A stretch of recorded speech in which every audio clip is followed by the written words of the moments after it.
तो hello guys, आज की अपनी ये जो वीडियो है ये अपन अपने मेड्यूला के अपन 2 लेयर्स पहले ही देख चुके हैं। अपनी पार्ट 1 वीडियो में अपन ने मेड्यूला का सबसे लोअर वाला पार्ट देखा। देन अपन ने इसकी पार्ट 2 वीडियो में अपन ने इस मेड्यूला की मिडिल लेयर को अच्छे से देख लिया। देन अब अपन देखने जा रहे हैं इस मेड्यूला का सबसे अपर वाला पार्ट। तो यार आज की अपन इस वीडियो में पूरा इसको एक्सप्लेन करूँगा मैं आपको, और ये अपनी पूरे मेड्यूला की लास्ट वीडियो है। तो यार अब यहाँ पे होता क्या है, मैंने आपको एक चीज़ बहुत बार बता चुका हूँ। जैसे जैसे अपन अपने ब्रेन स्टेम में ऊपर जाते हैं ना, अपना ग्रे मैटर छोटा होता जाता है। अगर यहाँ पे अपन देखें, अपनी फर्स्ट लेयर में ये है ग्रे मैटर, सेकंड लेयर में ये इतना छोटा हो गया। देन इसकी थर्ड लेयर में ये जो ग्रे मैटर है ना, ये इस तरीके से पूरा सा शैटर्ड हो जाता है छोटी छोटी न्यूक्लियाई में।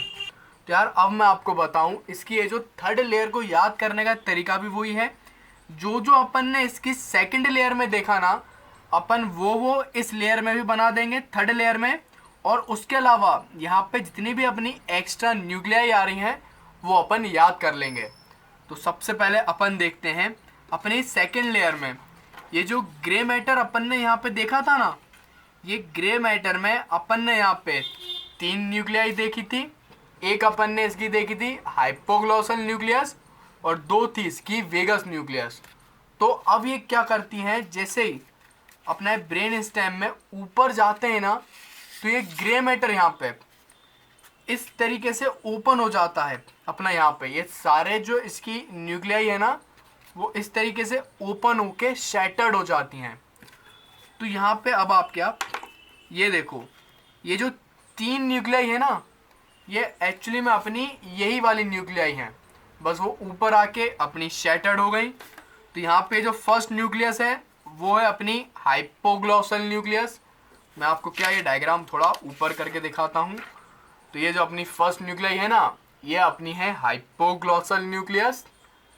देन इसकी ये जो सेकेंड न्यूक्लियस है, ये अपनी वही डॉर्सल न्यूक्लियस ऑफ वेगस है, जो कि अपन ने इसकी सेकेंड लेयर में भी देखी थी। और ये वाली न्यूक्लियस जो है ये अपनी है न्यूक्लियस ट्रैक्टस सॉलिटरी की न्यूक्लियस, आप देख रहे हो।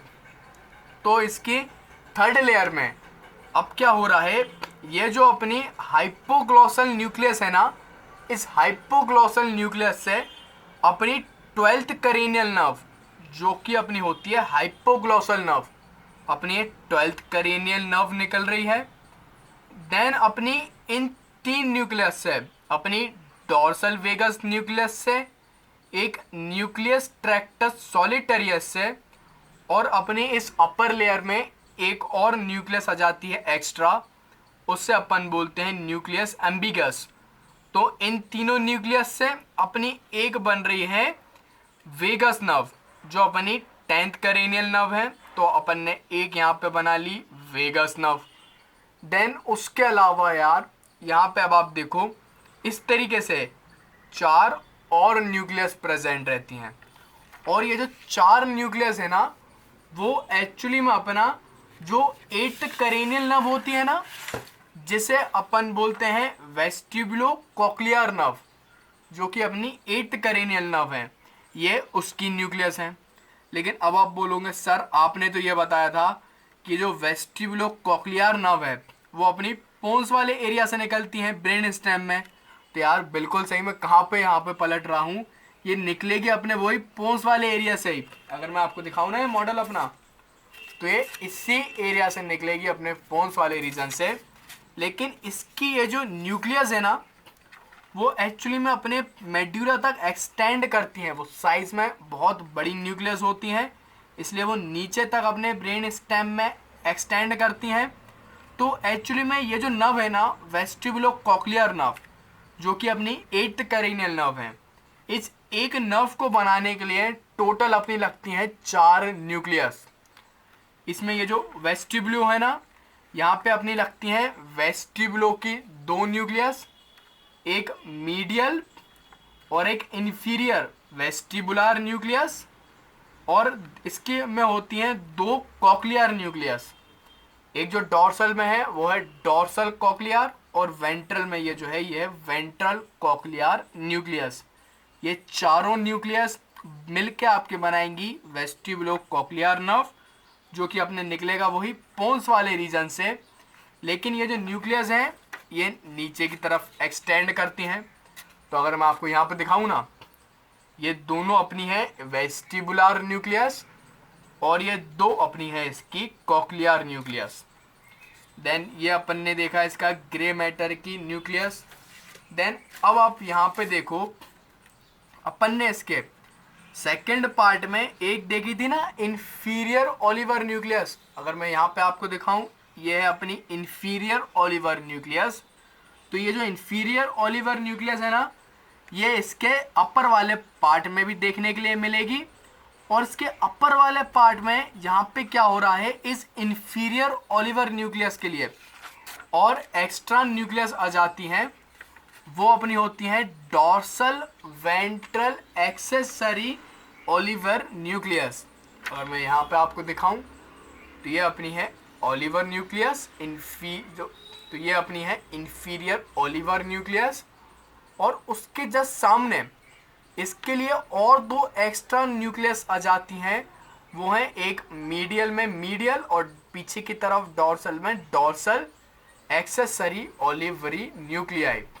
और यार यहाँ पे एक्चुअली में ऐसा क्यों प्रेजेंट है, तो मैंने आपको बताया था कि ये जो ओलिवरी न्यूक्लियस होती हैं वो मेनली अपने सेरेबेलम और स्पाइनल कॉर्ड के बीच में अपने नर्व इम्पल्स का कोऑर्डिनेशन करवाने में मदद करती हैं। तो तुम यहाँ पे देखो अपने ये ब्रेन का मॉडल, तो तुम्हें मिलेगा ये अपना है सेरेबेलम। तो ये जो अपना सेरेबेलम है ना, ये अपने पूरे इस ब्रेन स्टेम से 3 पेडंकल्स के कारण जुड़ा हुआ रहता है। पेडंकल्स वो वाला हिस्सा है जो कि अपने सेरेबेलम को इस ब्रेन स्टेम से जोड़ रहे हैं। तो इसकी एक्चुअली में होती हैं 3 पेडंकल्स, एक इसका इंफीरियर पेडंकल, एक इसका मिडिल पेडंकल और इसका एक सुपीरियर पेडंकल। तो अब आप इसमें देखो, इसका ये जो इंफीरियर पेडंकल है ना सेरेबेलम का, तो इसका जो इंफीरियर पेडंकल है ना सेरेबेलम का, वो अपने इस मेड्यूला के अपर पार्ट के साथ रिलेशन बना रहा है। तो मेनली अभी अपन ये जो देख रहे हैं ना ये बड़े बड़े से, ये एक्चुअली में अपना इंफीरियर सेरेबेलर पेडंकल हैं। और इन्हीं इंफीरियर सेरेबेलर पेडंकल के साथ अपना सेरेबेलम ब्रेन स्टेम के साथ जुड़ेगा। तो यार यहाँ पे ये जो पेडंकल है ना, एक्चुअली में उसके अंदर भी अपने प्रेजेंट रहते हैं नर्व के ट्रैक, जो अपने नर्व फाइबर है ना उसके ट्रैक। अब क्योंकि अपने अपर पार्ट, अपने मेड्यूला के अपर पार्ट में ये इंफीरियर सेरेब्रल पेडंकल आ रहा है, तो ये जो ओलिवरी न्यूक्लियस है ना, उसका एक काम होता है इस पेडंकल के बीच में जितने भी नर्व ट्रैक हैं जो कि इस पेडंकल के थ्रू अपने मेड्यूला में आ रहे हैं और इस मेड्यूला से इस पेडंकल के अंदर जा रहे हैं, उन सब के नर्व इम्पल्सेस में कोऑर्डिनेशन करवाने का काम अपना करता है ये ओलिवर न्यूक्लियस।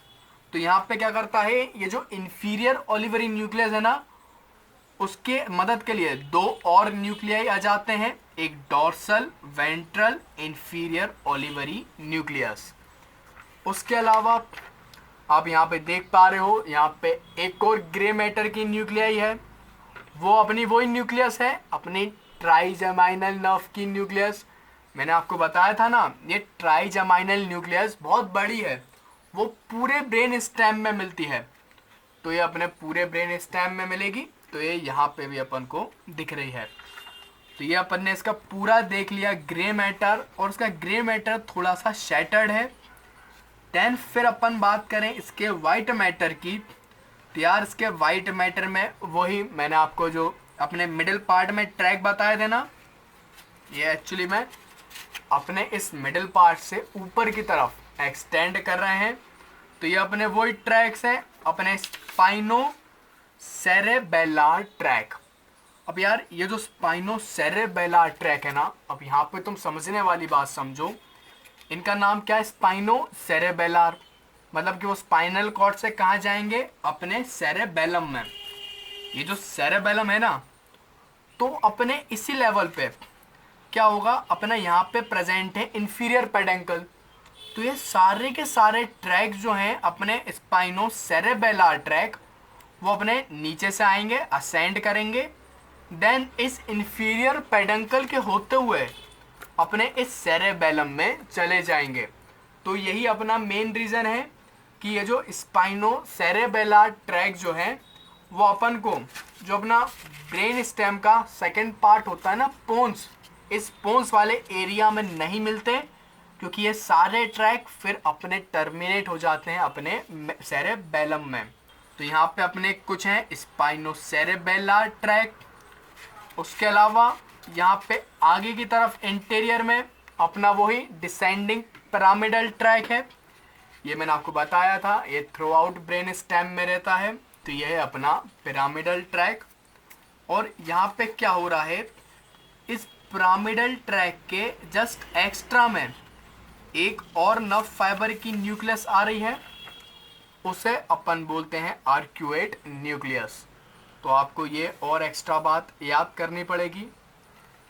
देन फिर अपन ने सेकंड पार्ट में यहाँ पे दो ट्रैक्स देखे थे ना, तो एक अपन ने यहाँ पे देखा था मीडियल मिनिस्कस और एक था मीडियल लॉन्गिट्यूडिनल बंडल। तो यार बिल्कुल ये एक्चुअली में ये असेंडिंग ट्रैक्स हैं, तो ये अपने ऊपर की तरफ ऐसे असेंड करेंगे। तो इसकी अपर वाली लेयर में भी आप देखो, इसके अपर वाली लेयर में भी ये दोनों अपन को ट्रैक्स मिलते हैं।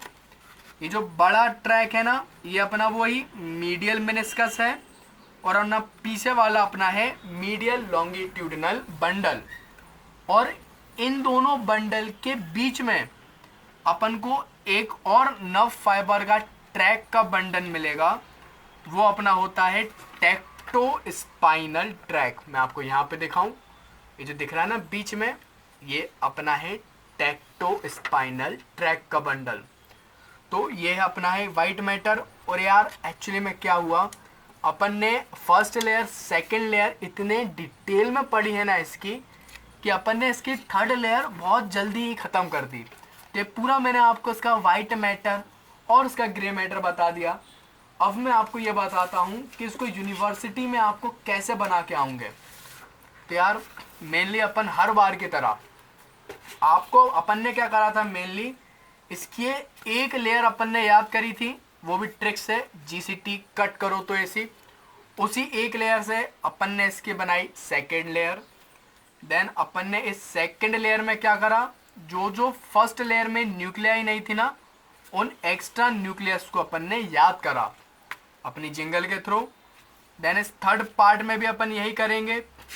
सबसे पहले इसको बनाने के लिए, तुम डायग्राम को ड्रॉ करने के लिए तुम इस तरीके से पूरा अपना थर्ड लेयर बना लेना, ठीक है। देन इस थर्ड लेयर में आप पहले ये बना लेना इसके इंफीरियर सेरेबेलर पेडंकल्स। देन ये दोनों पेडंकल बनाने के बाद जो जो अपन ने इसकी सेकंड लेयर में देखा था ना, इसका पिरामिडल ट्रैक बना लेना।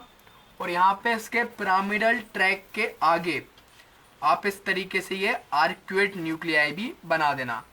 देन वही दो स्पाइनोसेरेबेला ट्रैक्स बनाना, अपने इंफीरियर ओलिवरी न्यूक्लियस बनाना, और अपने वही यहाँ पे अपन ने 2 बनाए थे बंडल, यहाँ पे आप 3 बंडल बना देना। तो वाइट मैटर तो आप बिल्कुल जैसा अपना सेकंड लेयर में था ना, वैसा ही अपना थर्ड लेयर में भी आपको वाइट मैटर बनाना है। देन अब आप बात करते हैं अपन इसके ग्रे मैटर की। ये जो बहुत सारी न्यूक्लियस दिख रही है ना, इसको कैसे आपको याद करना है। तो यार उसको याद करने की ट्रिक ये है कि अपनी ये जो ट्राइजमाइनल है, ये तो आप थ्रू आउट रहती है, तो आप सेकेंड लेयर में भी ट्राइजमाइनल थी, आप थर्ड लेयर में भी ये ट्राइजमाइनल बना देना। देन ये जो इन्फीरियर ओलिवरी है ना, तुम ये बोलना इन्फीरियर ओलिवरी की 2 और एक्स्ट्रा न्यूक्लियस आ जाएंगी, तो आप इन्फीरियर ओलिवरी की 2 और एक्स्ट्रा न्यूक्लियस बना देना। देन यहाँ पे ये जो 3 न्यूक्लियाई बन देना है इस गोले में, उसको तुम इस तरीके से बाहर की तरफ निकाल देना। तो इस तरीके से तुम उसका ग्रे मैटर भी बना लोगे। लेकिन मैं तुम्हें इसकी क्या एक ट्रिक भी देता हूँ। तो इसकी ट्रिक है, जो अपनी हवा अपन ने देखी थी ना सेकंड वाले पार्ट में, तो वही इसकी है हवा, लेकिन यहाँ पे हवा है VC। मैं आपको पूरा बताऊंगा, पहले आप सुनो। इसकी ट्रिक है हवा वीसी, देन डॉर्सल मीडियल अम्मा, डॉर्सल मीडियल अम्मा MTM। तो इस जिंगल से आप समझो यहाँ पे जो हवा है ये H वही अपना हाइपोग्लॉसल न्यूक्लियस डिनोट कर रहा है, और यहाँ V जो है वो बता रहा है वेगस, जो अपनी वेगस न्यूक्लियस है ना। अपनी वेगस की कौन कौन सी थी, एक डॉर्सल वेगस और एक थी न्यूक्लियस ट्रैक्टस सोलिटरियस। तो ये अपन ने 3 ग्रे मैटर की न्यूक्लियस के लिए जिंगल बना ली हवा। अब यहाँ पे अब आप देखो VC, ये VC का क्या मतलब है। तो अपन ने यहाँ पे ये जो 2 वेस्टिबुलो न्यूक्लियस देखी थी ना, तो एक 2 वेस्टिबुलो न्यूक्लियस और C से है कॉकलियर, तो कॉकलियर की भी 2 थी, 2 कॉकलियर न्यूक्लियस। तो इस तरीके से आप इतना पूरा स्ट्रक्चर बना लोगे। देन डॉर्सल मीडियल अम्मा क्या है, तो यार ये डॉर्सल मीडियल एक्चुअली में अपने इस ओलिवरी में एक एक्स्ट्रा न्यूक्लियस आ रही है ना, तो ये डॉर्सल मीडियल वही वाली न्यूक्लियस है, अपनी dorsal medial accessory olivary nucleus. Then ये जो अम्मा है ना, ये अम्मा एक्चुअली में आपका डिनोट कर रहा है यहाँ पे ये वाली जो न्यूक्लियस है ना, इसे अपन बोलते हैं अम्बिगस न्यूक्लियस। ये अम्बिगस, डॉर्सल वेगस और न्यूक्लियस ट्रैक्टस सोलिटरियस तीनों मिलके अपनी एक वेगस नर्व बना रही हैं। तो ये अम्मा का जो AM है वो इसी अम्बिगस न्यूक्लियस के लिए है। देन अपन ने इसके सेकंड पार्ट में देखा था MM, एक M था मीडियल मेनिस्कस के लिए, दूसरा M था मीडियल लॉन्गिट्यूडिनल बंडल के लिए। तो यहाँ पे अपन ने क्या करा, इन MM के बीच में एक T और लगा दिया, तो यहाँ पे MTM हो गया, क्योंकि ये T जो है ये अपना रिप्रेजेंट कर रहा है टेक्टो स्पाइनल ट्रैक को। तो यार इस जिंगल से आपकी बहुत ज़्यादा हेल्प होगी, और यार इसी तरीके से तुम इसे लॉन्ग टाइम तक याद कर पाओगे। वरना क्या होता है मैं तुम्हें बताऊं, तुम इसको एक दिन रटोगे, तो रटने में क्या, अपन रट तो बहुत जल्दी लेते हैं, एक दिन रट लिया, 2 दिन रट लिया, फिर तुम भूल जाओगे। लेकिन अगर तुम्हें इसे लॉन्ग टर्म तक याद करना है कि कम से कम 2-3 हफ्ते तक याद रहे, तो तुम इस तरीके से चीज़ों को जिंगल बनाओ और रिलेट करके पढ़ो। रिलेट करके जब पढ़ते हैं तो इन्फॉर्मेशन ज़्यादा देर तक याद रहेगी।